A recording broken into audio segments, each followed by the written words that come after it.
जय गुरुदेव।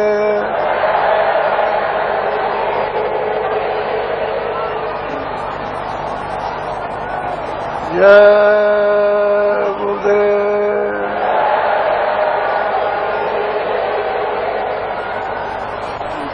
गुरु का ध्यान कर प्यारे,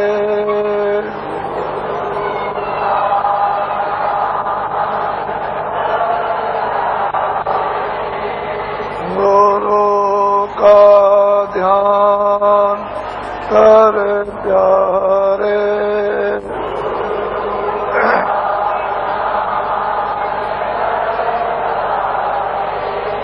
बिना इसके नहीं छूटना,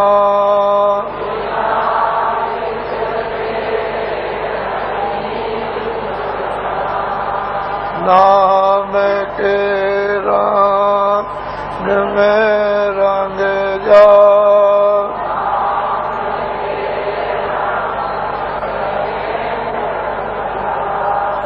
नाम के रंग में रंग जा,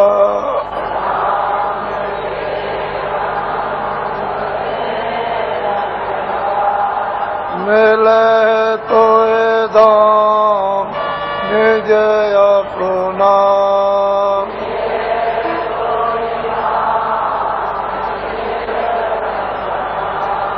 गुरु के शरण कर ले,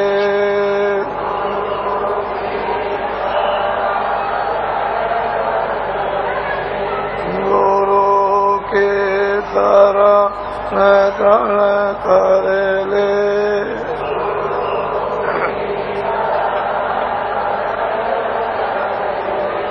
बिना इसका नहीं सरना,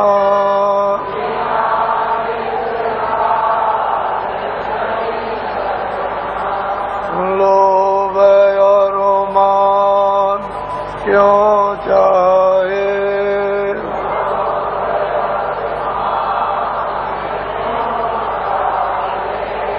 लोभ और मान क्यों चाहे,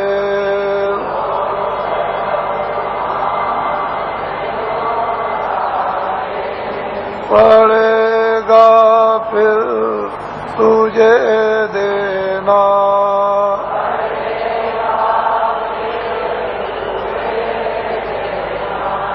कर्म में जो जो करेगा तू,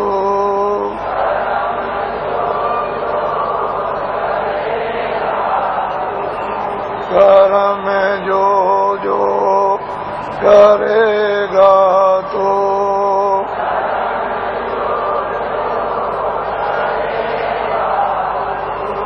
वही फिर वो ना भरना,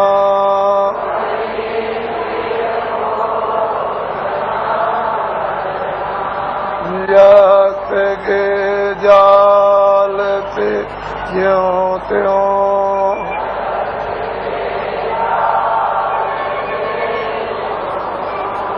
जगत के जाल से ज्यों त्यों,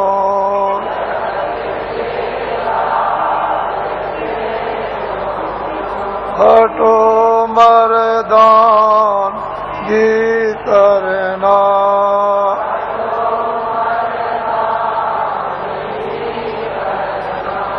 जिन्होंने मार मन डाला,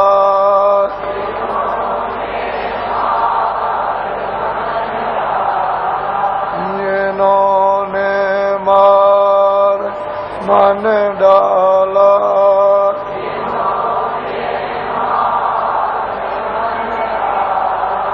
उन्हीं को सूरमा कहना,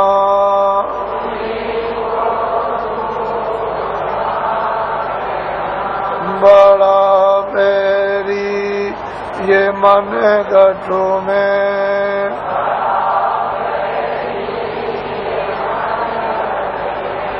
बड़ा बैरी ये मन घट में,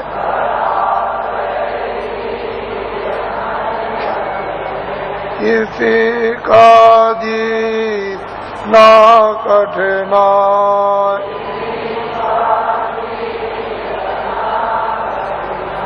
पड़ो तुम इसी के पीछे,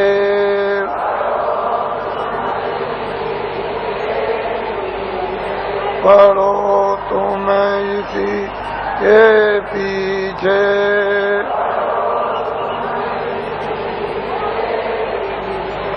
और सब ही जतन तजना,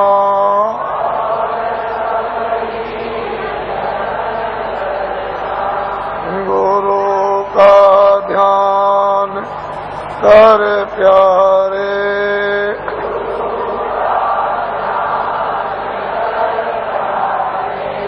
बिना इसके नहीं छूटना,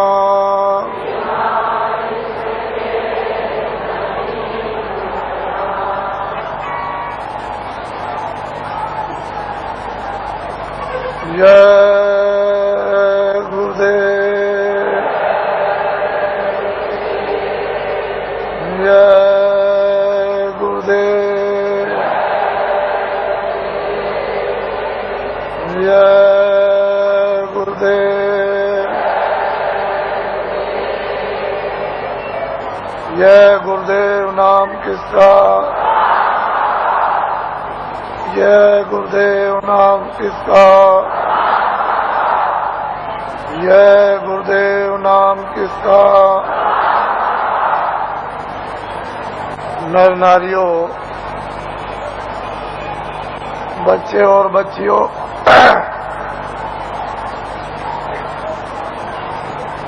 लोग अपने अपने गृहस्थ आश्रम में जब संसार का सब अनुभव बच्चों का, भाइयों का, माता पिता का, पत्नी और पति का जब गृहस्थ आश्रम में अनुभव कर लेते थे तो अंत में मोह ममता को त्यागने के लिए लोग अपनी आखिरी आयु का, उम्र का एक हिस्सा ये सोच करके देते थे कि अब चलते चलाते हमारा कल्याण हो जाए, और तीर्थाटन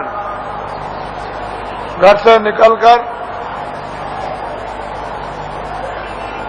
भागवत या गीता कराकर और भोज कराकर देशाटन के लिए, तीर्थ यात्रा के लिए निकल पड़ते थे, और ये हाथ जोड़ते थे कि हम आ गए तो आ गए, अब हमको ये समझो कि हम नहीं हैं, हमारा यदि समय पूरा हो जाए तो हम बीच में ही चले जाएंगे। इस तरह से लोग घर से निकलकर तीर्थों में, देवस्थान में, ऋषियों मुनियों महात्माओं के आश्रम में लोग आखिरी आयु में भ्रमण करते थे।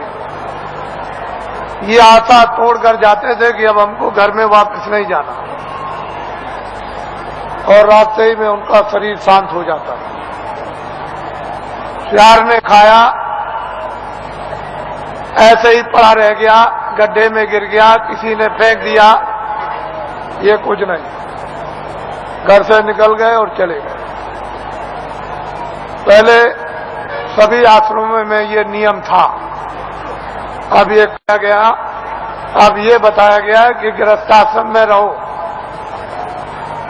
और आपको सच्चा सत्संग, सच्चे महात्मा का मिलना चाहिए, जिससे सत्संग और उसके वायुमंडल में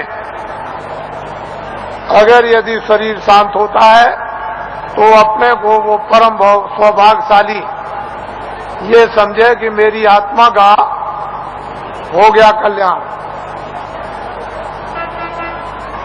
मैं जो कह रहा था कि अगले साल इसमें से कितने लोग यहाँ पर जो बैठ करके सुन रहे हैं वो अगले साल यहाँ नहीं आ सकेंगे, उनका समय पूरा हो जाएगा। इससे ये मालूम होता है कि आपका समय साल से कम रह गया, इसलिए दोबारा फिर ये आपको अवसर नहीं मिलेगा।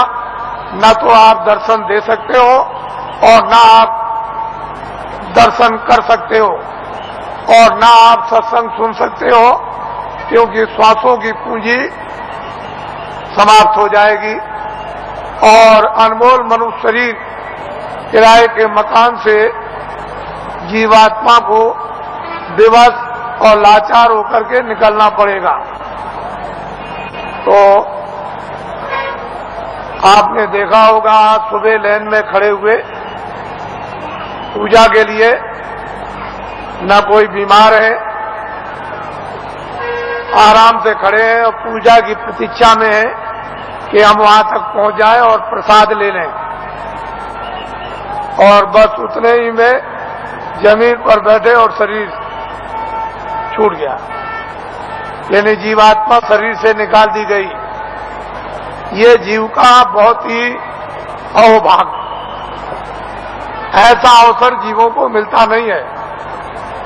ऐसे वायुमंडल में, ऐसी देखरेख में, ऐसे संकल्प में, ऐसे संदेश में, मालिक की याद में, उसकी पूजा में अगर श्वासों की पूंजी समाप्त हो जाती है और शरीर से जाना पड़े तो उसकी संभाल हो जाती है, वो जीव इधर उधर नहीं जा सकता।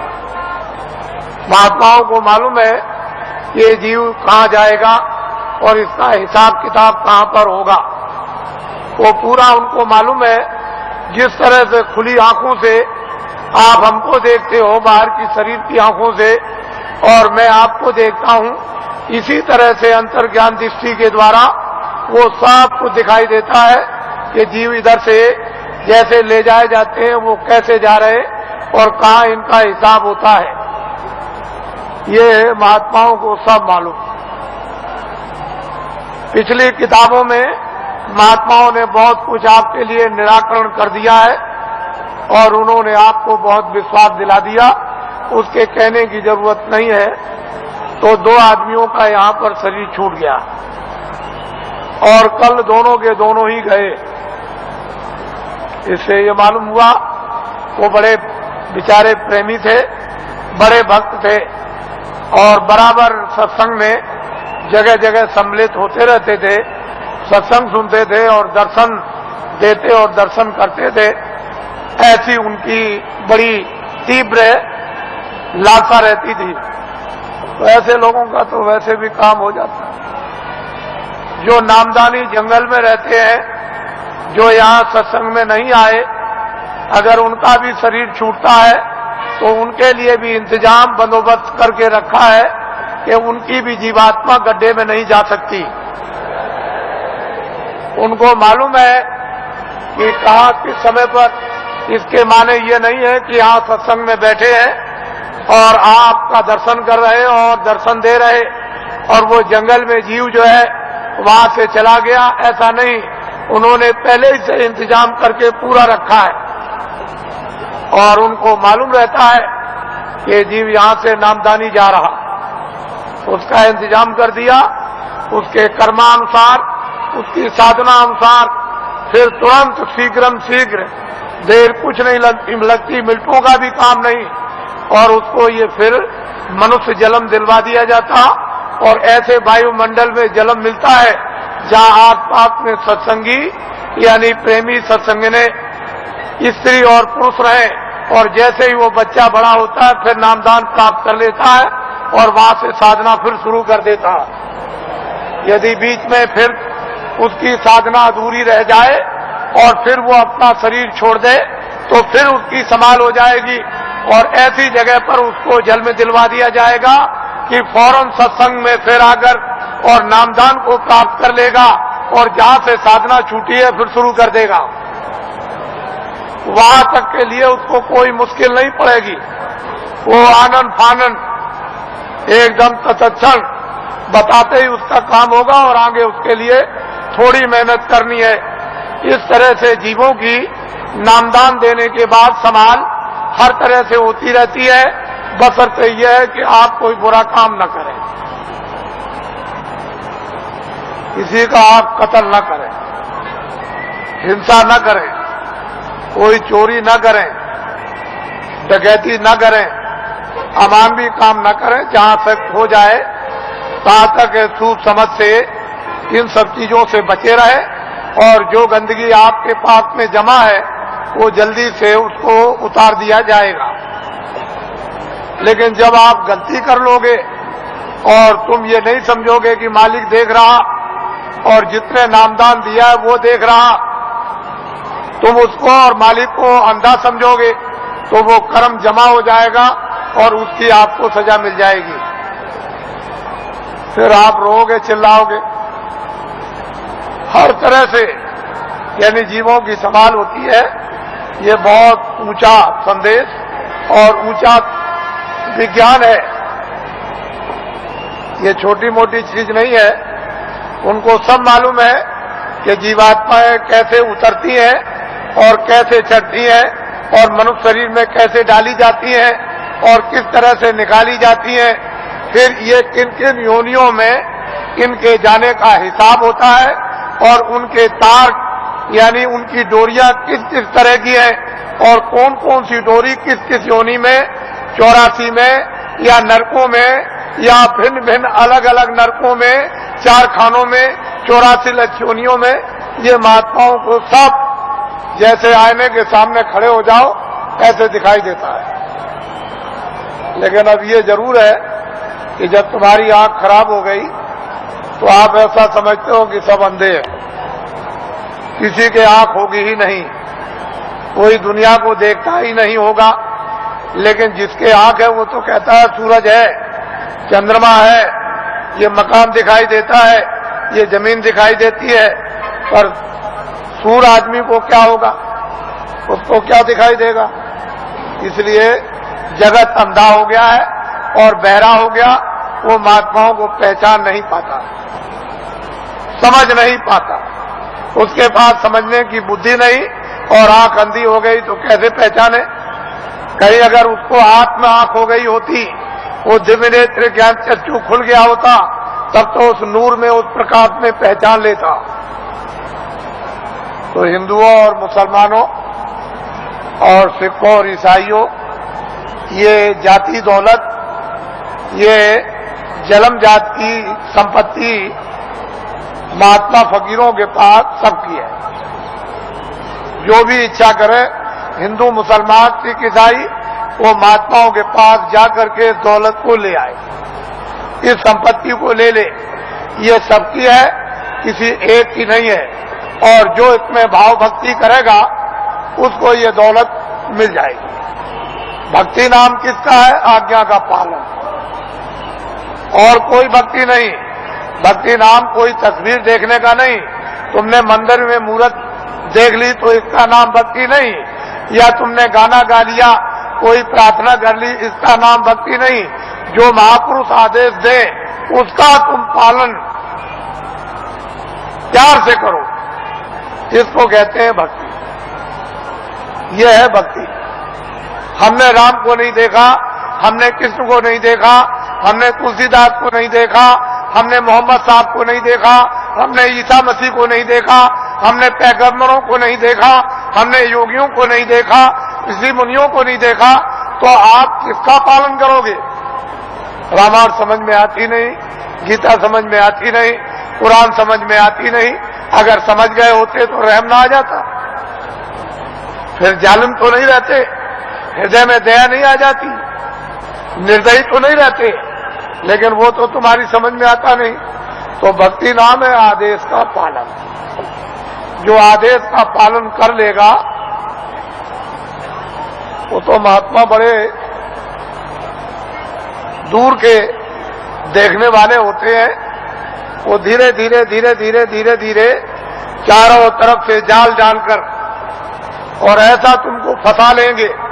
पहले कुछ नहीं बोलेंगे, धीरे से फिर फंसा लेंगे, और जब शिकंजे में आ गए तब फिर ठीक करेंगे। वो बड़े होशियार होते हैं। वो इस तरह से ठीक करते हैं जैसे एक भृंगी एक झींगुर को पकड़ते ही फौरन उसने मूंछ काट डाली बिल्कुल, और टांग काट दी, उसके पर को काट दिया और बिल्कुल उसको संपुट कर दिया कि अब न उड़ सकता है न चल सकता, बिल्कुल करके बराबर कर दिया उसको एकदम, और उसको पकड़ लिया और ले गया और छेद पर अंदर की तरफ सुराख में बैठा दिया और दरवाजे पर बैठ करके भृंगी बस फिर आवाज देता है 24 घंटे। जब उसने भृंगी ने आवाज दिया 24 घंटे के अंदर, तो उसने अपनी सारी शक्ति को झींगुर में भर दिया, तो पर भी जमे आए, उसके पैर भी जमे आए, उसकी मूछें भी जमे आई, और बस 24 घंटे के बाद जो निकला तो फौरन उसने दूसरे को पकड़ा और उसको संपुट कर दिया। तो महात्मा बड़े होशियार होते हैं, तुमको नहीं मालूम कि वो कैसे पकड़ते हैं, आपको कुछ नहीं पता, जानते ही नहीं हो। इसलिए आप ये मत समझो ये सूखा सत्संग नहीं है।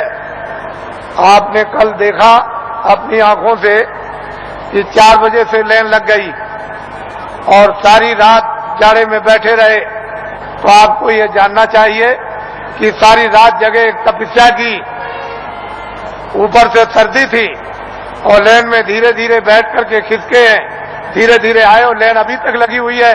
अगर इसको देख करके तुमको अगर कुछ भी देश का और तुमको धर्म का और अध्यात्मवाद का और मोहब्बत प्यार और महात्मा फकीरों और सेवकों का अगर अनुभव नहीं होता है तो तुम्हारी बुद्धि जानवरों से भी गई गुजरी।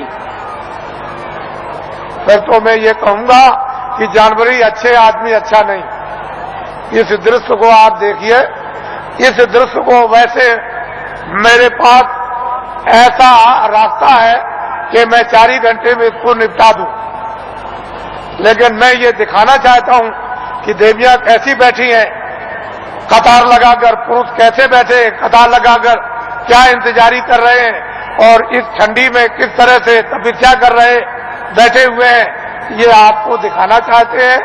ये महात्माओं का गोपनीय राज है। ये राज और रहस्य कुछ दिनों के बाद आपकी समझ में आएगा, अभी तो नहीं आ सकता। इसमें अगर आध्यात्मिकता का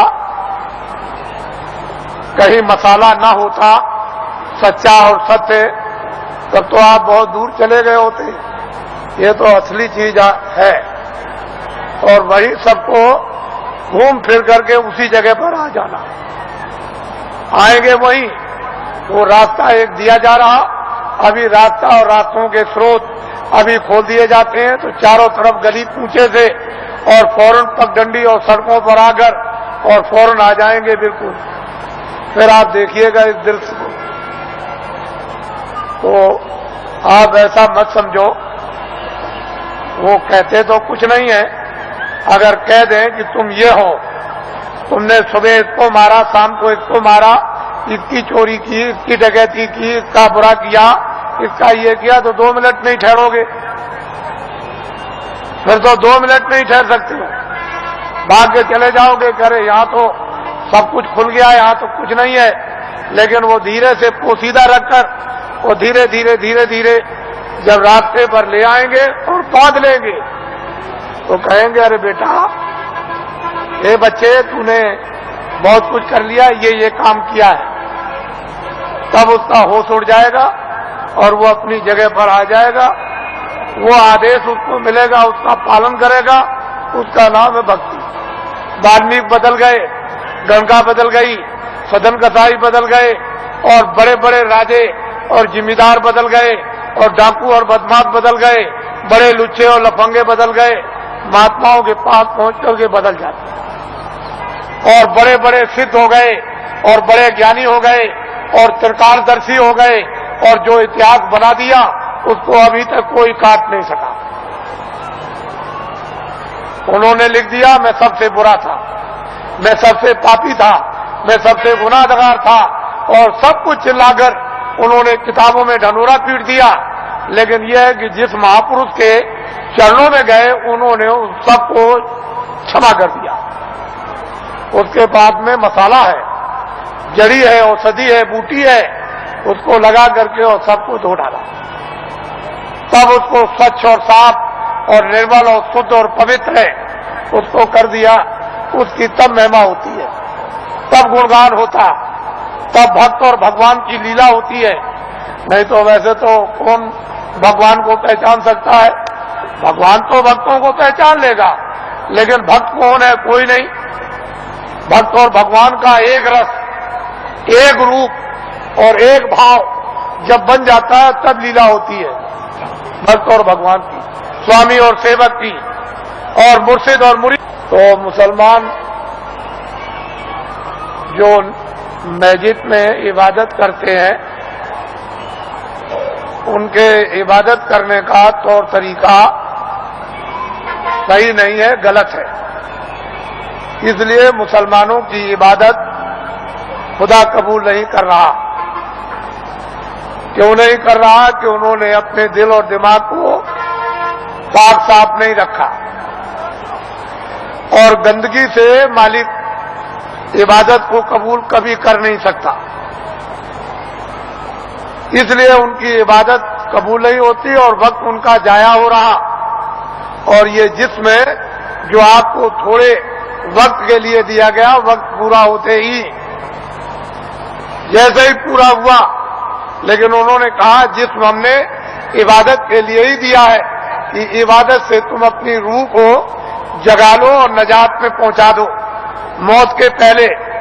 लेकिन आपने इसको समझा नहीं, वक्त पूरा हुआ और रूह को जिस्म से निकाल दिया।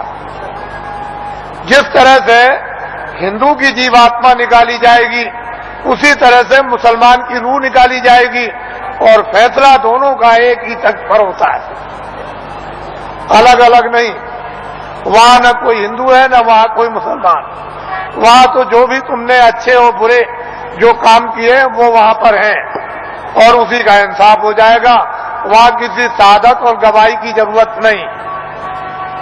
ये सब कुछ है, महात्माओं को, महान आत्माओं को ये सब दिखाई देता है।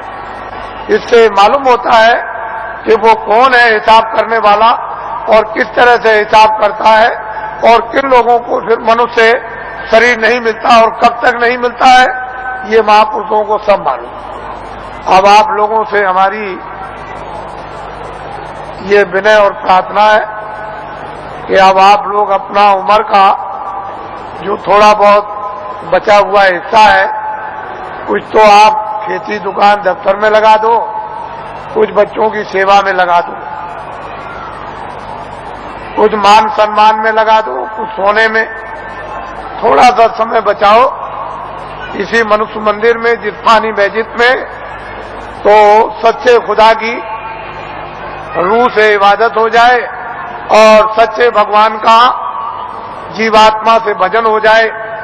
तो ये जीवात्मा उस नूर को, यानी वो रूह नूर को वो पाले, यानी जीवात्मा उस प्रकाश को प्राप्त कर ले जो इसकी जान है, जिसके बगैर ये बेखबर और अकेली बियाबान अंधकार जंगल में ये मारी मारी फिरती है, उसका कोई सहारा देखभाल करने वाला नहीं। इतना काम तुम करोगे बचा हुआ थोड़ा समय। बाकी जो जो आदेश आपको मिलता जाए 23 घंटे के अंदर, 1 घंटा तो आप रिजर्व कर लो कि 10 मिनट सुबह, 10 मिनट शाम को, 10 मिनट दोपहर में, 10 मिनट दोपहर बाद और 10 मिनट अर्ध रात बाद। इस तरह से 1 घंटा तो रिजर्व कर लो, बचा करके रख लो, और 23 घंटे के लिए जितना जितना आदेश मिले, दफ्तर के लिए, दुकान के लिए और खेतों के लिए और बच्चों की सेवा के लिए, आए गए मेहमान के लिए और सोने के लिए और स्नान करने के लिए, अस्पताल में जाने के लिए, जितना आपको आदेश मिल जाए वो तो आप इसकी हिफाजत कर लो। इसमें बैठी जीवात्मा उसकी भी हिफाजत कर लो। दोनों काम आपके लिए सुलभ हो जाएं, ये भी ठीक और जीवात्मा भी तुम्हारी जाग जाए। लेकिन इसी से जगेगी जब ये ठीक रहेगा, निरोगी रहेगा और स्वच्छ रहेगा और साफ रहेगा और पाक रहेगा, तो फिर जीवात्मा भी साफ हो जाएगी और निरोगी हो जाएगी। नहीं ये रोगी तो वो भी रोगी, ये गंदा तो वो भी गंदी, मन गंदा, बुद्धि गंदी, आंख गंदे, चित्त गंदा, तो जीवात्मा और अंतःकरण भी गंदा, तो फिर बीमारी कैसे जाएगी, ये रोग और कोढ़ कैसे जाएगा। तो इसलिए आप थोड़ा रिजर्व करो अपने समय, फिर थोड़े ही समय के बाद जब नशा उतरने लगेगा तो अफीम का नशा कुछ नहीं, शराब का कुछ भी नशा नहीं, ये वो नशा है कि एक बार पी लो तो फिर कभी चढ़ी उतरती नहीं है। मेरे पास बहुत से लोग आते हैं और बड़े बड़े प्रलोभन दिए कि चलो आप ही को प्रधानमंत्री बना देंगे। अरे मैंने कि चलो, तुम एक प्रधानमंत्री नहीं, लाखों और करोड़ों, उसकी भी जरूरत नहीं है, वो तो कूड़ा कचरा है। प्रधानमंत्री का स्थान कूड़ा कचरा बदबूदार है, ये सब तुम्हारा कोई असर लगने वाला नहीं है, इसको छोड़ दो। धन और दौलत ये सब छाया है, ये वक्त से ये सब अलग थलग, और ये भी छाया, ये मैल है। देखते देखते मिट्टी का मिट्टी में, वायु का वायु में, अग्नि का अग्नि में, और आकाश का आकाश में, ये सब का सब जल का जल में मिल जाएगा और कुछ भी पता नहीं चलेगा कि ये कहाँ चले गए। और जीवात्मा जिसके कारण ये चलता फिरता बोलता है, ये बादशाह कहलाता, सेठ साहूकार कहलाता, विद्वान कहलाता और बड़ा बहादुर और दानी कहलाता, वो तो निकल जाएगा, उसका भी पता नहीं। उसी के पते के लिए अनमोल मनुष्य शरीर आपको दिया गया, इसमें बैठकर उसका पता लगा लो और इन्हीं इंद्रियों के द्वारा तुम जो है उस छाया पर, यानी कागज पर लिख मारो कि मैंने उसको देखा, जिसका कभी नाश नहीं होता है, जो चलता फिरता बोलता नहीं, जिसके यहाँ कभी सुबह शाम नहीं होती है, जिसके यहाँ कभी रात्रि और दिन नहीं होता, और सूरज और चांद कभी निकलता नहीं, वो एक रस रहने वाला। इसलिए आप थोड़ा समय बचाओ, ये हमारी विनती और प्रार्थना है। हम तो वर्षा आदेशानुसार ये देते हैं, लेकिन उसको संभाल करके रखो। हमारी बात अच्छी तरह से समझ लो। तुमने अगर किसी की नाक काटी है सुबह, तो वो सब फिल्म में आ गई। शाम को तुमने गर्दन काटी तो सब फिल्म में आ गई। वो रो रहा, चिल्ला रहा, सामने पड़ा। मारने वाला भी है, मरने वाला भी। किसी की टांग काट दी, हाथ काट दिया, रात को चोरी या दिन को की, दिन को डकैती या रात को, या आपने और कोई अमानवी काम, ये सब फिल्म में, फाइल में सब छपता जा रहा। और जब तक वो कुछ नहीं बोलेगा, जब तक आपका समय पूरा नहीं होता, और जैसे ही समय पूरा हुआ पूरी फाइल खुल जाएगी। तो आप वहां ये तो नहीं कह सकते हो कि मैंने नहीं मारा, मैंने नाक नहीं काटी हूं, तो सामने होगा और तुम भी सामने होगे, और चाकू चलाते होगे, तुम वहां बंदूक चलाते होगे, लाठी चलाते होगे, तुम चोरी करते होगे, तुम डकैती डालते होगे, सब वहां पूरा का पूरा वो वहां तस्वीर है। तो आप क्या इनकार कर सकोगे? ये बदले देने पड़ेंगे। जब आपको ये अदले और बदले, तुमको दान के, पुण्य के, किसी की सेवा करने के, सम्मान करने के, तुम आदर करोगे, तुम पानी पिलाओगे, खाना खिलाओगे, दवा दे दोगे, और किसी मरीज बीमार की सेवा करोगे, ये सब वहां छप जाएगा। तो ये अदला और बदला। फिर वो तुमको मारेगा, फिर तुमको खिलाएगा, तुम्हारी इज्जत करेगा, तुम्हारी बेइज्जती करेगा, तुम्हारा मतलब यह है कि चोरी करेगा और तुम्हारी रक्षा करेगा। जो जिसके साथ जो काम करेगा उसको बदला देगा। इस बदले बदले से कोई चूक नहीं सकता। जब कृष्ण भगवान 56 करोड़ यदुवंशियों को समाप्त कर दिया, पलक के मारते में खून की नदी बह गई, तो जब जाने लगे प्रभात पाटन नदी के किनारे कि अब हम अंतर ध्यान हो जाएंगे, चले जाएंगे अपने गोलोक को, उसी समय एक बहेलिये ने उधर देखा तो उनके पैर में पद्म था। उसने सोचा कि हिरण पानी पी रहा को फौरन निशाना लगा करके उसने मार दिया और उस बहेलियों को मालूम हो गया कि लग गया। वो फौरन दौड़ करके आया तो देखा कि वहां कृष्ण भगवान बैठ करा रहे हैं, बड़ी पीड़ा हो रही।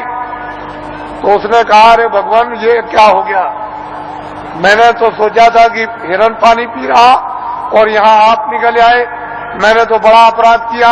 कह लगे, भाई तुमने कुछ नहीं किया, मैंने रामा अवतार में पेड़ की ओट में होकर के हमने बाली को मारा था और बाली बहेलिया बना, तो फिर वो द्वापर में कृष्णा अवतार में उसने अपना बदला ले लिया।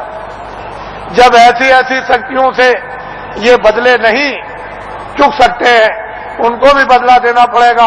तो तुम्हारे पास तो कोई शक्ति और ज्ञान नहीं, तुम कोई योगी तो हो नहीं, तुम तो मतलब यह है कि आज सिद्धि प्राप्त करने वाले तो हो नहीं, तो तुमको तो ये बदले देने ही पड़ेंगे। जब ऐसी ऐसी शक्तियों को देना पड़ा और किताबों में लिख दिया कि ये हमसे भी बदला नहीं चुक सकता, हमको भी देना होगा, लेकिन संत इस बदले को चुका देते हैं।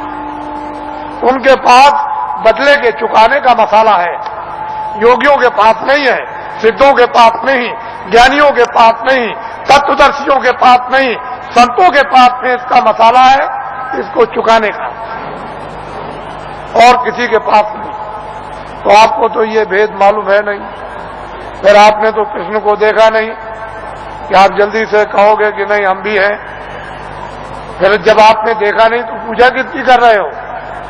अरे किताब में लिखा है कि तुम जाओ, अगर मुझको पाना चाहते हो, मेरा दर्शन करना चाहते हो, मेरे लोक में आना चाहते हो, तो जो मुझको पा चुके हैं तत्वदर्शी, जिन्होंने अपनी जीवात्मा को जगाकर और ज्ञान चक्षु द्वारा जिन्होंने मेरा साक्षात्कार किया है, तुम उनके पास चले जाओ, वो मेरा भेद बताएंगे और उनकी कृपा और मदद और सहायता से तब मेरे लोक में तुम आओगे। तो ये तो कोई मानने वाला है नहीं। तो बताओ फिर पूजा किसकी हो गई?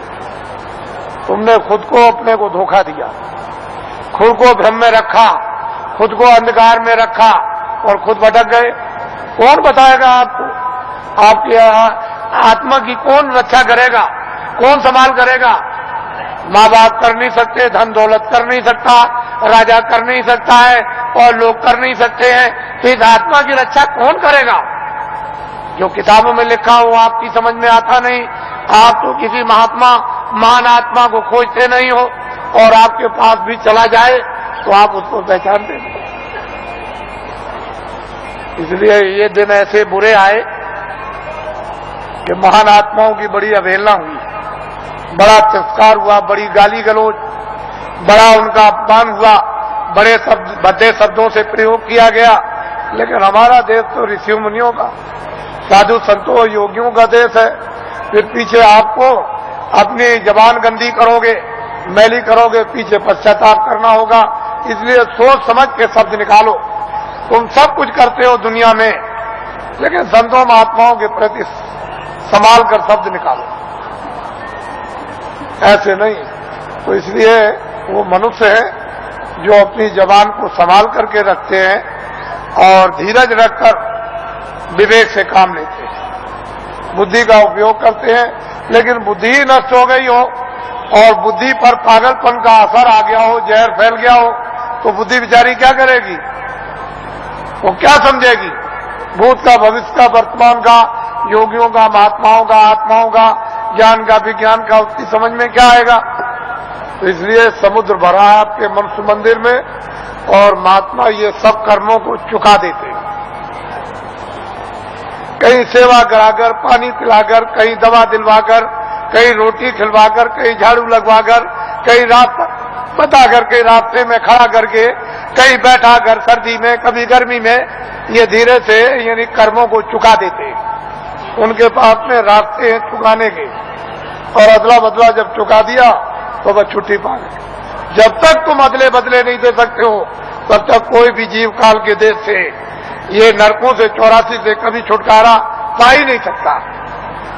तो महात्माओं के यहाँ भाग भाग के रास्ते चुकाने के हैं, वो जरा से काम से चुका देते। उसको भी बुला लिया, उसको भी बुला लिया, मद्रास से भी बुला लिया, हिमाचल से भी बुला लिया, जंगल से भी बुला लिया, शहर से भी बुला लिया, हिंदू को भी बुला लिया, मुसलमान को और सिख को भी बुला लिया, और गरीब को भी बुला लिया, और अमीर को भी बुला लिया, और बुला करके बस एक दूसरे की सेवा करा देते हैं, सेवा दिलवा देते हैं और कर्मों को चुका देते हैं कि भाई अब कर्म चुक गया। तुमने नहीं सुना कि सेठ साहूकार जब कर्जा बांटते हैं और कर्जदार जब देने के लायक नहीं होता तो अंत में सेठ साहूकार कहते हैं अच्छा जो तू दे सकता है मूल दे दे। तो कह लगे सेठ जी हम इतना दे सकते हैं, हमारे पास सामर्थ्य नहीं। क्या चल जा दे दे, जा मैं अपने कागज से तुझको माफ करता हूं और ब्याज भी छोड़ देता हूं। तो छोड़ देता। तो ये ब्याज और कर्म कर्जा ये पहाड़ों की तरह से लदा हुआ है, ये बिना संतों के कोई माफ नहीं करेगा। इसको हमेशा इस बात के लिए जब थोड़े दिनों के बाद जब ये विद्या प्राप्त होगी लोगों को तो स्वयं लोगों को अनुभव होने लगता है कि कर्म कर्जा बिना संतों के मैं ब्याज के ये चुक नहीं सकता। आप इसको जानते ही, मालूम है आपको, लेकिन बहुत सुलभ है, बहुत सरल है, बहुत सहज है। तो इसलिए ये स्थान है जो आपको कल और परसों बताए गए। इन स्थानों पर ईश्वर और ब्रह्म और पार ब्रह्म और महाकाल पुरुष बैठे हुए हैं। इन्होंने अपने देवी और देवताओं को अपने मतलब ये कारगुजार बड़े बड़े पदाधिकारियों को अपने अपने लोक में इन्होंने स्थापित कर रखा है और वो सब काम करते रहते हैं। जैसे ब्रह्मा विष्णु महादेव और पार्वती लक्ष्मी और सावित्री, और इन्होंने अपने अपने और लोगों को काम दे दिया और आद्या महाशक्ति ने इनको काम दे दिया और निरंजन भगवान ने एक आद्या महाशक्ति का लोक बनाया जिसमें इतना बड़ा लोक है कि मृत्यु लोक से ज्यादा बड़ा स्वर्ग और स्वर्ग से ज्यादा बड़ा वैकुंठ और वैकुंठ से बहुत बड़ा शक्ति लोक। उस शक्ति लोक में स्त्रियां राज करती हैं। पुरुष स्वरूप का यानी पुरुष रूप का और पुरुष की शकल का नाम और निशान नहीं है, वह सारी की सारी स्त्रियों का राज उस मंडल में उसको कौन पार कर सकता है, किसकी सामर्थ्य है। उसके बाद निरंजन भगवान का जो धाम है वो तो मतलब है कितना बड़ा, तो कितना बड़ा। उसके ऊपर फिर माया का देश है, वहां माया ही माया है, वहां पुरुष का कहीं भी नाम निशान उस बड़े इतने बड़े जितने जितने माया के लोग हैं उसमें कहीं भी कोई पुरुष नहीं दिखाई देता। और फिर ब्रह्मधाम, आपको तो ये राज मालूम है नहीं। तो इसकी साधना दोनों आंखों के पीछे जो जीवात्मा बैठी है और ऊपर से आवाज आ रही है लेकिन कान तुम्हारे बंद हो गए और तुम जुग जुग से यानी कितने कल्प बीत गए जब से आए तब से सो गए। कोई तुमको महापुरुष, कोई योगी, कोई सिद्ध पुरुष तुमको जगाने के लिए मनुष्य मंदिर में मिला नहीं कि तुम्हारी जीवात्मा को घाट पर बैठाल के जगा दे। अब ये वक्त और समय आ रहा, हम उस तरह का सब माहौल तैयार किए देते हैं। जब सब चीज तैयार हो जाएगी, खरपतवार जब तैयार हो जाएगा और वो गीला ना हो, सूख जाएगा, तो बस ऐसे माचिस लगाई तो वो 11 रुपये जब माचिस लगेगी तो भक पेट्रोल की तरह से भक आग लग जाएगी। तो जल भून करके तुम्हारे सब पाप भस्म। इसको कहते हैं 11 रुपये अग्नि। ये जब प्रज्वलित होगी तब देखिए आप क्या होता है। तो हम तो ये वो दिन आपको बताना चाहते हैं कि स्त्रियां भी और पुरुष भी यहीं से बैठकर दिन में काम करेंगे और रोज स्वर्ग में जाएंगे, वैकुंठ में जाएंगे, उधर देवी देवताओं का दर्शन करेंगे और वहां ब्रह्मा विष्णु महादेव उनका भी दर्शन करेंगे और उसके ऊपर भी जाएंगे और रोज लौट करके चले आएंगे और खेती भी करेंगे, दुकान और दफ्तर का भी काम करेंगे और शाम को बच्चों की सेवा और बैठ जाएंगे और फिर निकल जाएंगे। बड़े ध्यान से आप सुनिए, ये आसक्त रहित ये परिवार होगा जैसे राजा जनक थे। उनको राजकाज आदेश का पालन करना था, उसको कोई मोह ममता नहीं थी, निर्लेप थे, जिसको कहते हैं विधेय। कोई आसक्ति ना हो उनको, उसको विधेय। उनकी जीवात्मा जाग गई। हम उस चीज की आपको तैयारी करके धीरे धीरे उसी तरफ जा रहे हैं। ये तैयारी हो जाए और इतनी प्यास लगेगी कि तुमसे उस समय ये कहा जाएगा कि तुम लोग प्रधानमंत्री बन जाओ, तुम मुख्यमंत्री बन जाओ, ले तुम राजा बन जाओ और तुम ये बन जाओ, तो तुम फौरन फेंकोगे कि हमको नहीं बनना की जरूरत हमको नहीं है, हमसे ये काम नहीं हो सकता। अरे भाई वो चीज तो कुछ और है, तुम यहां मरे जा रहे हो वैसे ही बेमतलब। अरे महात्माओं के पास आकर के कुछ काम करो तो कुछ काम भी हो जाए, महात्माओं के आदेश का पालन करो, दुनिया सब समझ में आ जाए, गृहस्थ आश्रम भी, समाज भी और देश भी समझ में आ जाए और तुम सब लोग निर्लेप रहो और शरीर का, परिवार का, सब तरह का क्षणिक सुख भी ले लो और आत्मा को जगा करके सच्चा आनंद प्राप्त कर लो। असली काम क्यों नहीं, नकली में फंसे फंसे फंसे फंसे। और ये जो नशे चढ़ा रखे आपने, एक नशा, कितने नशे तुमने चढ़ा रखे, और नशों को जो आप पे चढ़ा रखा है तो किस तरह से तुम बदहोश हो, होश ही नहीं, कुछ होश नहीं है।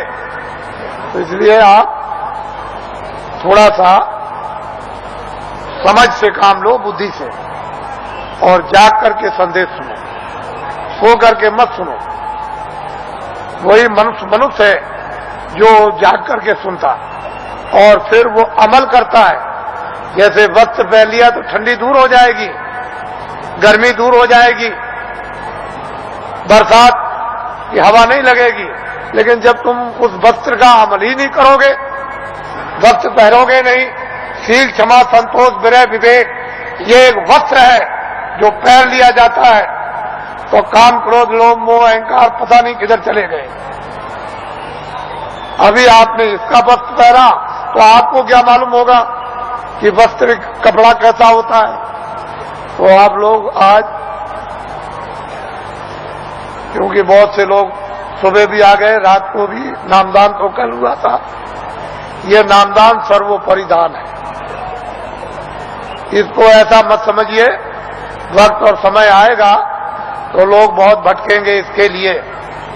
जो आज इसकी अवहेलना, तिरस्कार करेगा, उसको 200-200 मील, 400-400 मील, 500-500 मील दौड़ करके जाना पड़ेगा। ये अभी से मेरी बातों को याद रखिए, ये नामदान सर्वोपरि दान है और ये आत्मा के धन का दान है, आत्मा के ज्ञान का, आत्मा की सिद्धि का और आत्मा की शक्ति का और आत्मा के अमृत का ये सच्चा दान है। ये बाहर का वो छाया का दान नहीं है। इसलिए वो मंत्र नहीं है जो गुरु मंत्र, ये गुरु दीक्षा नहीं है, ये आत्म मंत्र है, आत्म दीक्षा है, इसलिए इसको नामदान कहते हैं। आप लोग इसको सम्मान से ले लो और ये सबके काम आएगा। हिंदू, मुसलमान, सिख, ईसाइयों के, छोटे बड़े, बच्चे और बच्चियों के, ये अमूलक वस्तु है, ये हीरे जवाहरात से नहीं मिलेगी, चाहे जितना भी दुनिया में बांटो। जब उस प्रभु की कृपा हो जाएगी उन महात्माओं पर तभी वर्षा होगी, इसके पहले कुछ छेड़ने वाला नहीं, पत्ता नहीं हिलेगा। लेकिन जो दया उनकी हो गई कि इन आत्माओं को अवसर दे दो, इनको मौका दे दो, इन पर वर्षा कर दो और ये बीज डाल दो, जब वो ऋतु और समय आएगा तो जम जाएगा। महात्मा फकीरों की मेहनत व्यर्थ नहीं जाती। तो मैं आदेश का पालन कर रहा हूं और ये सर्वोपरि आत्मदान आपको दे रहा हूं, उसको आप सम्मान से ले लो।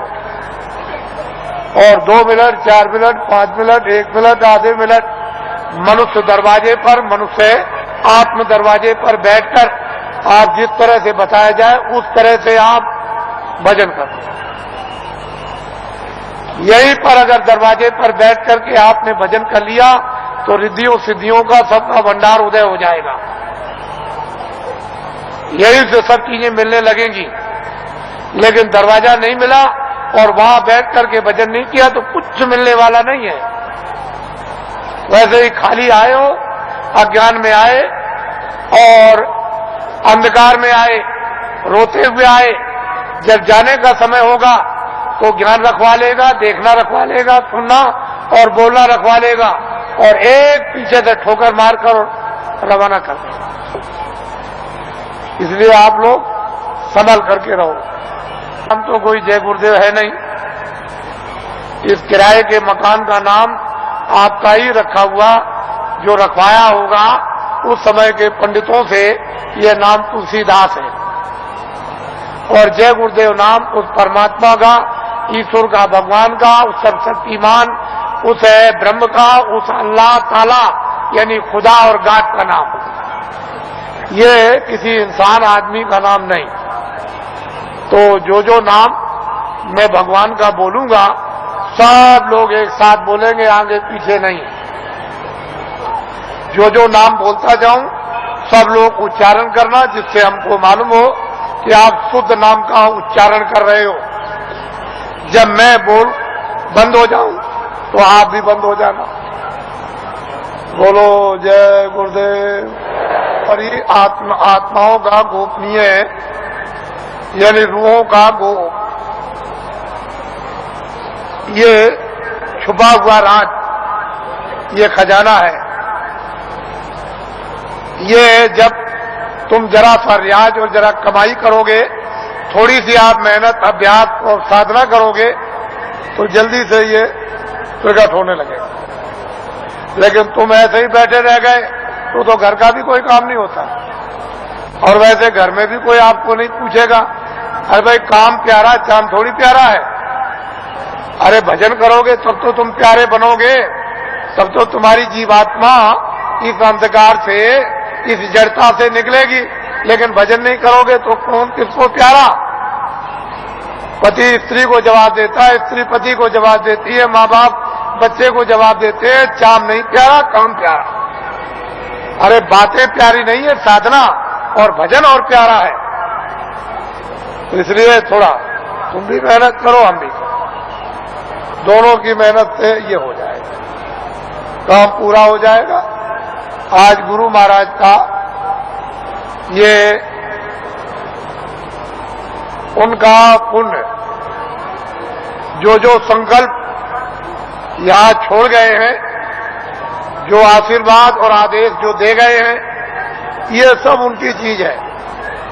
हमारे पास कुछ उन्हीं का आशीर्वाद, उनकी दी हुई ये दौलत है। और उन्होंने आदेश दिया है कि इस तरह का जब समय आएगा तो बांट देना, वो आपको मिलेगी। उनकी ये स्मृति है, यादगार, कि ये खजाना महापुरुषों ने बांटने के लिए दिया है। ये उनकी यादगार और वो सब चीजें ताजी। गुरु महाराज बड़े सादे थे, बड़े सीधे थे, बहुत सादगी थी, बड़े सीधे थे, बड़े भोले थे, लेकिन जानते सब कुछ, कोई चीज उनसे छुपी नहीं, सब कुछ जानते थे। और उन्होंने ये संकल्प, तो उनका ये संकल्प है कि जीवों को बहुत लाभ होगा, रूहानियत का, आध्यात्मिकता का। आगे सब लोग तैयारी करो, भंडार खुलेगा और सब लोग उस भंडार में प्रवेश होंगे और असली खजाने की लूट होगी। लोग लूटेंगे अपनी अपने दामन, अपनी अपनी झोली, नेत्रों की झोली, नेत्रों का दामन, दिव्य नेत्र की झोली और दिव्य नेत्र का दामन फैलाकर, और माल की, अद्भुत माल की, दैविक माल की, वो खजाने की यानी लुटाई होगी। और हीरे जवाहरात ये उस लुटाई के सामने कुछ नहीं है। वो चेतन हीरे, वो अमृत के हीरे ऐसे बरसेंगे जिसको ये सब के सब इस मनुष्य रूपी मंदिर में अपनी आंखों से वो लुटाई होगी कि जो वर्णन में नहीं आएगी। आपको क्या मालूम है कि आकाश से क्या वर्षा हो रही है? तुमने अपना दरवाजा ही बंद कर रखा तो वर्षा क्या पता चलेगी? अरे दरवाजा तो खोलो, मुंह तो खोलो, तब वर्षा मालूम हो कि कैसी वर्षा हो रही है अखंड। महात्माओं ने जो कुछ भी वर्णन किया है वो कटु सत्य है, उसमें जरा सा भी कोई गुंजाइश नहीं। तो ये उनकी पुण्यतिथि है और उन्हीं के संकल्प का ये आपको प्रसाद। वो तो देने का एक आधार तो चाहिए, तो कोई आधार आपको, जो आधार है वो आपको दिया जाता है कि इसको आप संभाल करके ले जाएंगे। हो सकता है कि साल भर आपको अवसर न मिले, तो इसको आप प्रसाद को संभाल करके रखेंगे और जरूरत पड़ने पर आप इससे काम लेंगे। अपनी व्याधियों में, परेशानियों में कभी कभी ऐसा भी होता है कि हे मालिक, हमको कुछ नहीं चाहिए, जितने दुख हमारे कर्मों के हों वो जल्दी से जल्दी हमको दे दीजिए, लेकिन प्रार्थना यह है कि बर्दाश्त जरूर दीजिएगा और हमको आत्मधन लुटा दीजिए। तो इसलिए भी आत्मधन की लूट के लिए भी प्रसाद खाते हैं, ये तो मुख्य चीज है। लेकिन कभी कभी तरह तरह के कष्ट, तरह तरह की परेशानियां, तरह तरह की हैरानियां परिवार में, बीमारियां परिवार में, बच्चों में और बच्चियों में, पत्नी में और पति में, भाइयों में, माँ में, पिता में, अड़ोसी में, पड़ोसी में, जात में, बिरदारी में, समाज में, दफ्तरों में और राज में और इसमें और उसमें, ये तरह तरह की जो बीमारियां, जो रोग लग गए हैं, उनके लिए भी लाभदायक। लेकिन यह है कि अनुचित उपयोग करोगे तो लाभ नहीं होगा, उचित उपयोग करोगे तो लाभ हो जाएगा। अनुचित क्या उपयोग है कि मैं ये प्रसाद खाता हूं, आज मैं रात को डकैती डालूंगा, मुझे 1 लाख रुपया मिलना चाहिए, ये अनुचित, इससे लाभ नहीं होगा। तुम इसको खा करके डकैती डालोगे, चोरी करोगे, मौके पर पकड़े जाओगे और फिर कर्मचारी अधिकारी पकड़ेंगे तो वो डंडे मारेंगे, कचहरी पहुंचा देंगे, तुम्हारी सजा हो जाएगी। तो अनुचित प्रसाद का उपयोग मत करो, उचित करो। और मेरी चोरी छूट जाए, मेरी डकैती छूट जाए, झूठ छूट जाए, छल कपट छूट जाए, बदमाशी छूट जाए और मुझसे ये छूट जाए और ये बुराई छूट जाए और मुझ में अच्छाई आ जाए। और जब उचित उपयोग करोगे कि मेरी बीमारी चली जाए या मुझे बीमारी में आराम हो जाए, तो इसमें लाभकारी होगा, फायदा। ये इसलिए बातें आपको बताए देता हूं कि आप श्रद्धा से, आस्था से आपने रात को तपस्या की है ठंडी में। हम भी देख रहे हैं, हम कोई ऐसा थोड़ी है कि नहीं। आपको क्या मालूम कि रात को मैं कैसे घूम रहा था, किसी को नहीं पता कि मैं कैसे निकल के, किसी ने नहीं पहचान पाया, कोई भी सड़क पर पहचानने वाला नहीं मिला। तो आपको तो ये जानना चाहिए कि मतलब यह है कि मैं देखता हूं, ऐसा थोड़ी है कि मतलब मैं अंदर घुस गया तो मैं देखूं और समझूं नहीं उसको। तो ये सब मैं देखता हूं कि आप अंगों से तपस्या कर रहे हो और तपस्या का फल आपको मिलेगा। ठीक है, आपने शरीर से गुनाह किए हैं, बुरे काम किए, पाप किए हैं, आपने, ये ठीक है कि आपके ऊपर जमा है, लेकिन तपस्या अपनी जगह। वो तो धीरे धीरे धीरे धीरे जिसका ढेर ज्यादा हो जाएगा और फिर एक दूसरे में मिलने लगेगा, तो मिलकर के एक दूसरा अच्छा और खराब खून शोधन करके और खराबी को निकाल देता। वो तो अपने तरीका है। लेकिन यह है कि तपस्या तो तपस्या ही है।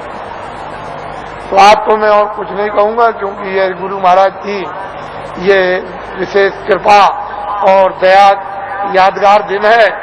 आज मैं आपके सामने नामदानी देकर इसको समाप्त करूंगा। ये लोग जो अभी प्रसाद ले रहे हैं वो उसी तरह से, यानी प्रसाद को ले लें, अच्छा रहेगा और वो उनके लिए जरूरी है। ठीक है, आप इधर आओगे तो ठीक है, लेकिन वो भी संकल्प ही किया, यानी दया मांगी हुई है। तो जब दया मांगी हुई है और वो एक आपके लिए सुलभ है, तो आप क्यों इधर उधर यानी हाथ पैर पीठ पटकते हो? जो चीज मिल रही उसको तो पहले ले लो, और कुछ मिल जाएगी वो भी ले लेना। अरे भाई, इसके माने ये थोड़ी है कि अगर कोई 10 दे तो 10 भी ले लो, कोई ये दे दे तो और भी ले लो। कोई एक दवा दे दे तो वो ले लो, और कोई उससे भी अच्छी दे दे उसको भी ले लो। तो ऐसा क्यों कि बस हम नहीं लेंगे? अरे रोग तो रोग ही है, बीमारी तो बीमारी, भूल भटक तो गुरुदेव। घर जाओ आप, फिर आप मेरी बात को सुन लें। दाए जो इस मैदान में और मैदान के बाहर इतना ही टेंटों में, रावटियों में और इस बाउंड्री के बाहर ये जो अपनी आंखों से आप देख रहे हो, इस स्थान पर 25 सालों से अगैन सुधी 10वीं को प्रतिवर्ष भंडारा हो रहा। प्रत्येक बरस 25 साल से हो रहा। कितने साल से? इसको आप लोग याद करके रखिए। ये सारी जमीनों के हमारे पास दस्तावेज है। हमने इन जमीनों को उस समय पर खरीदा है जब 150 रुपए एकड़ जमीन हमको यहां मिली। इस जमीन की कोई भी पूछ किसी तरह की नहीं थी। 200 रुपए एकड़, 400 रुपए एकड़, 500 रुपए एकड़, यानी 100 डिसमिल का एक एकड़ होता है। तब की हमारी जमीन, यानी हमने इसको 64 में लिया था। 25 सालों से भंडारा हो रहा।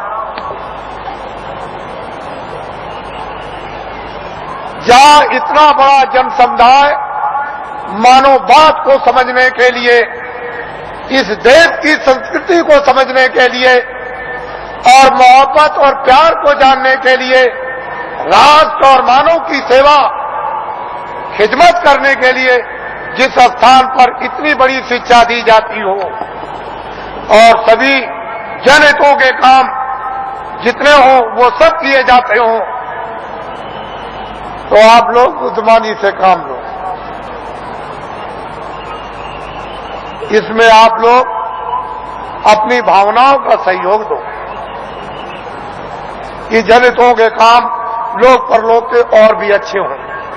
जब आपकी भावनाओं का सहयोग मिलेगा तो मालिक की आप पर भी दया होगी और मालिक की दया का शक्तिपात आप पर भी होगा और बुद्धि जगेगी तो आपको जस मिलेगा, आपकी कीर्ति होगी। और आपको क्या चाहिए? किसी को देश में सात्विक जस, उसकी कीर्ति हो, इससे इस लोक में और कौन सा सौभाग्य प्राप्त होगा? लेकिन 25 सालों से हो रहा। एक स्थान पर मथुरा वृंदावन में किसी भी आश्रम में इतना आदमी नहीं आता। आप देख रहे हो कल नगर दर्शन फेरी, आप सब लोग सभी प्रांतों से आए हुए नगर दर्शन फेरी में पद यात्रा करेंगे, पैदल चलेंगे और जितने भी लोग कतारों से बाहर होंगे, जो सेवादार जो कतारों से बाहर चलेंगे बच्चों की संभाल के लिए, यानी उससे अलग होकर, वो तो कुछ है बोल सकते हैं, बाकी जो बीच में सबके सब चलेंगे वो सारा का सारा, यानी नगर दर्शन फेरी के लिए मौन होकर के जाएगा, मौन बोलेगा नहीं। विश्राम घाट तक, यहां से चलकर विश्राम घाट तक, जहां हिंदुस्तान का मथुरा का एक विश्राम घाट स्थान बहुत प्रसिद्ध है, उस घाट तक सारा का सारा नगर दर्शन फेरी के लिए मौन पद यात्रा करेगा। सभी नर नारी जो उसमें होंगे सीधे चलेंगे, जो थोड़े से सेवा करने वालों के अतिरिक्त है, यानी वो लोग बोल सकते हैं, किसी को कुछ समझा सकते हैं, लेकिन आप मौन। हमारे कर्मचारी अधिकारियों की किसी भी व्यवस्था में कोई बाधा नहीं, जिससे कि इनका नाम बदनाम ना हो। मौन आप चलेंगे। फिर एक बात को सुन लें, जो भरी हुई सड़क जाएगी उससे जो किनारे किनारे होंगे वही कुछ ही चंद लोग मतलब आस पास में कुछ कह सकते हैं, कोई पूछे तो बहुत मीठी जबान में बोलेंगे और उतनी बात कहेंगे जितनी जरूरत, बाकी सारा का सारा नगर दर्शन फेरी के लिए पूरा का पूरा ये जन समुदाय मौन होकर के जाएगा। कैसे जाओगे?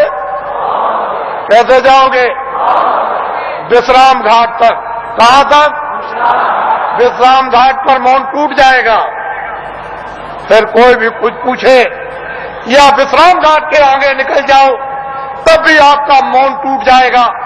फिर मौन रखने की जरूरत नहीं है।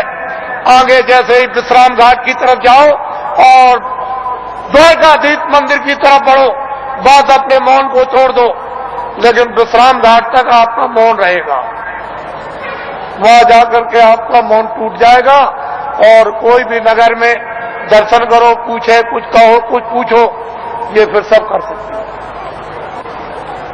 और वही आपको छोड़ दिया जाएगा, जिससे कि आप मंदिरों में या और मतलब यह है कि दर्शन घाटों पर या और भी मतलब यह है, ये सब अच्छी तरह से दर्शन ये करें, कोई दान, कोई पुण्य, कोई ये, कोई वो, कोई हाथ जोड़े, कोई नमस्कार, ये सब उसी को करो कि ये सब उसी का रूप है।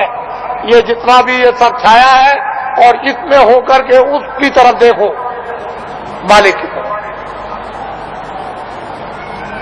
सुबह घंटी बजेगी और ये माइक बोलेगा, आप लोग जल्दी जल्दी तैयार होंगे और 6 बजे बड़ा समुदाय बाहर सड़क पर आ जाएगा और फिर यहां जैसे ही सूरज निकलने को हुआ प्रकाश, बस यहां से चल देगा। आगे आगे चलेंगे और उसके पीछे सब लोग जाएंगे और हम अपने जो भी हमारे विद्वान हैं, पंडित, पुजारी, ब्राह्मण, वो सब आ जाएं और यहां से हमारे साथ चलें। जैसे कि आप ही की मंत्रणा से ये सब नगर दर्शन फेरी में जाएंगे और मैं ये बताऊंगा कि ये हमारे जो विद्वान, जो धर्म के बड़ी आवाज लगाते हैं, पंडा महाराज जी, ये हमको लिए जा रहे हैं। हम सब लोगों को ये हम बताएंगे वहां, आपको घबराने की क्या बात है? अरे हमको तो इनको सबको कोई ले जाए, लेकिन सही रास्ते की तरफ तो ले चलो, गलत रास्ते की तरफ क्यों? बोलो जय गुरुदेव। ठहर जाइए, आइए आप। ये हमारे ये चतुर्वेदी समाज के अध्यक्ष हैं। जब हमारी यात्रा आई थी, जब कामराज त्रिवेणी संगम पर जब समापन हुआ था और जब मथुरा में आए तो ये मोहली गांव के बाद 1 किलोमीटर दूर है, वहां बड़ा कार्यक्रम हुआ और फिर इनके उसके धर्म स्थान पर जो गंगा के उत्पाद में है, एक बहुत बड़ा कार्यक्रम हुआ और इनकी प्रेरणा से तमाम लोग कुछ समय पर गए और सब लोग वहां सामने आकर गंगा के उत्साह में दर्शन दिए। ये धर्म के असरादार हैं और चतुर्वेदियों के हमारे अध्यक्ष और हमारे भी अध्यक्ष, हमारे भी अध्यक्ष। बोलो जय गुरुदेव। ये मधुबन है, मधुबन, ये मधुबन है। 84 कोस की यात्रा यहीं से होती है और यहाँ पे जो यात्रा नहीं करेगा उसकी यात्रा कभी पूरी 84 कोस की मानी नहीं जाती है। ये मधुबन है जहाँ प्रार्थना हो। ये छोटी चीज नहीं, कल सुबह प्रातः काल आ जाएंगे और आगे आगे आप करेंगे, लेकिन ग्रुपों में आप अलग अलग रहे ताकि आगे भी आप रहे और बीच में हमारे सड़क और बीच और पीछे भी रहे, जिससे कि मतलब ये बात हो कि हम सब आगे पीछे आपके साथ चल रहे हैं। बोलो जय गुरुदेव। और बात तो हरिदेव को तो जन्ना मैया है, अरे गंगा है, वो गंगोत्री से अरे उतर चढ़ आई है ऊपर की तरफ से, लेकिन सुबह की हुई जब वो धारा आई और महात्माओं ने तपस्या की है